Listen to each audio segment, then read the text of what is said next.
Here is a free lesson from the Photography Masterclass, which includes over 20 additional hours of premium video lessons and access to the exclusive student photography group, which will help you master your camera and take amazing photos.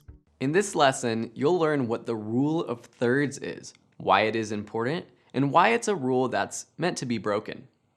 As a beginner photographer, when someone asks you to take a photo of them, what do?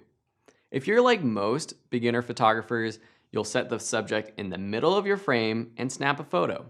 Hopefully, you've composed the image with enough headroom, the space above the subject's head and the top of the frame, and you're not cutting off the top of their head.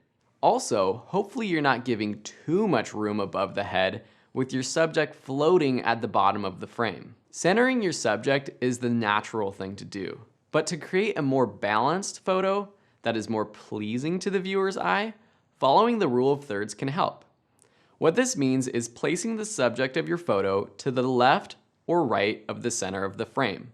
More specifically, this means overlaying your frame with 2 horizontal and 2 vertical lines.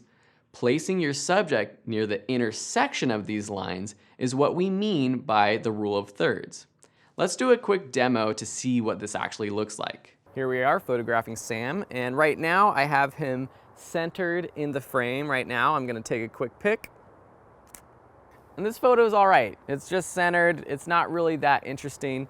But I think that by using the rule of thirds and just shifting my frame over slightly, it's going to create a more pleasant photo to look at. So just gonna take that, putting Sam on the left-hand side of the frame. There we go. Even maybe zooming in just a little bit. I've put Sam's face in that intersection of the top left lines, the horizontal and the vertical line. And I was also making sure that Sam's eyes were on the upper third of the frame using the rule of thirds. Placing the main focus of your photo in this intersection, and it doesn't have to be a person, it could be whatever object you're photographing, creates a pleasing balance that is more natural for your viewer to look at. Studies show that people's eyes naturally go towards one of these intersection points automatically, rather than to the center of an image. So placing your subject there helps make a more balanced and visually appealing image. Another use for the rule of thirds is where to put your horizons. Placing the horizon perfectly straight along the bottom or top line is a good rule of thumb. So next time you're taking a photo of a friend, try composing them using this rule. But like we've been saying, it's a rule that's meant to be broken. In an upcoming lesson, we'll look at symmetry, a style that breaks the rule of thirds but results in some very interesting photos.